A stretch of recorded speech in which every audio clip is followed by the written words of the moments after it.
Have you ever heard of a place where a statue isn't just a piece of stone, but is actually considered a living, breathing being? Well, today we're going to the Dakshineswar Kali Temple. It's this place that's just buzzing with this incredible spiritual energy and a really deep, captivating mystery. We're going to find out what makes this sacred spot so uniquely powerful. So this is the big question, right?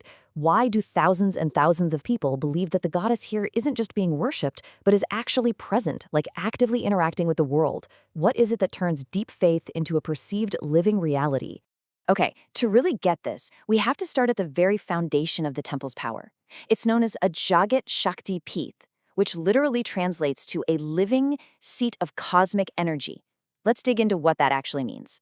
First things first, let's get our bearings. We're in Kolkata, right on the sacred banks of the Hooghly River, which is a part of the Holy Ganga.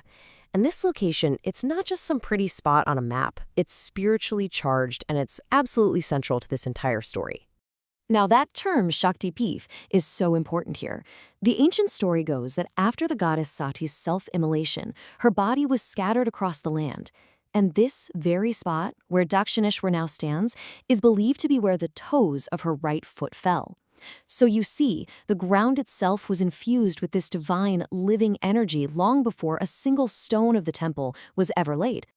So how did this super sacred piece of land become the magnificent temple we see today? Well, the origin story is honestly nothing short of miraculous.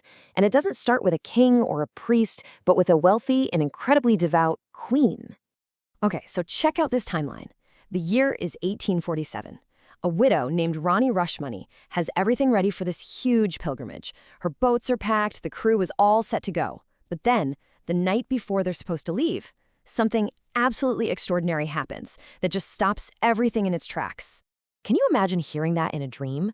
The goddess Kali herself giving this direct command? The vision was apparently so vivid, so powerful that the very next morning, Rani Rashmani canceled her entire trip and dedicated her life and her fortune to making this divine instruction a reality.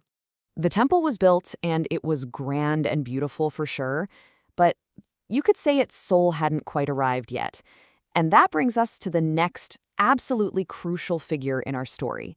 A young priest who wouldn't just worship the goddess, he would form this unparalleled personal bond with her. You know, it's pretty wild to think that before the temple was even built, the land was seen as desolate, maybe even haunted. Locals actually warned the queen not to build there. But with the arrival of this young priest, Gadadhar Chattopadhyay, the entire vibe of the place began to change, from one of fear to one of just profound peace.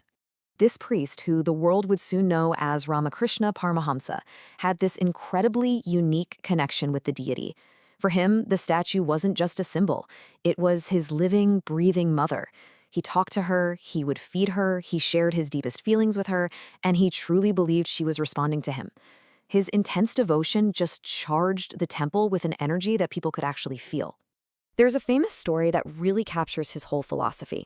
His disciple, Swami Vivekananda, was going through some financial trouble and asked Ramakrishna to pray to the goddess for money. Ramakrishna told him, "No, you go ask her yourself." So Vivekananda went before the idol 3 different times, and every single time, all he could ask for was knowledge and devotion. Ramakrishna's point was crystal clear, that spiritual connection, that is the real treasure.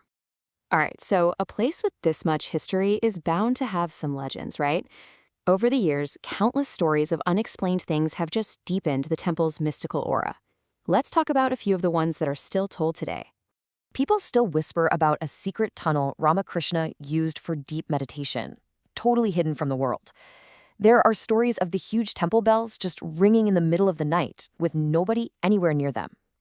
And devotees often say there's this beautiful, unidentifiable fragrance that just drifts through the temple at the most random times. But maybe the most fascinating legend is this, that if you stare into the idol's eyes on a full moon night, it can unlock deep truths about your own soul. Though they say no one comes away from that experience unchanged. So, beyond all the spiritual mysteries, the temple itself is just an architectural marvel. It's a physical testament to the faith that built it, and every single detail holds a deeper meaning. The main temple stands at a staggering 100 feet tall. I mean, it's a beacon of faith you can see from all the way across the river. Its sheer scale is just meant to inspire awe, to draw your eyes and your thoughts upward. The design here is so symbolic. It's built in the traditional Navaratna, or nine-spired style that's really common in Bengal. Inside, in the main sanctum, the goddess stands on this shimmering silver lotus that has 1,000 petals, a classic symbol of purity. And then, all around the main temple, there are 12 identical temples dedicated to Lord Shiva, representing the cosmic union of these divine energies. It's pretty incredible. So when we go back to that first question, why does this place feel alive? The answer is really in this powerful mix. You've got sacred ground, buzzing with ancient energy. You've got a divine command from a dream, and you have the intense, transformative devotion of a saint who literally saw life in stone. It's that unique recipe of faith, devotion, and divine will that creates its living legacy. And all of this has led to this saying that you hear a lot around the temple. The idea is that a pilgrimage here isn't something you just decide to do on a whim. It's a calling. The belief is that you only end up on her doorstep when the divine energy of the place itself actually summons you. Which kind of leaves us with this one last thought. Whether you see it as actual divine intervention or the sheer power of collective human belief, the story of Dakshineswar asks a really fascinating question. Can this convergence of intense faith, a dramatic history, and focused spiritual energy actually make a place come alive? What do you think?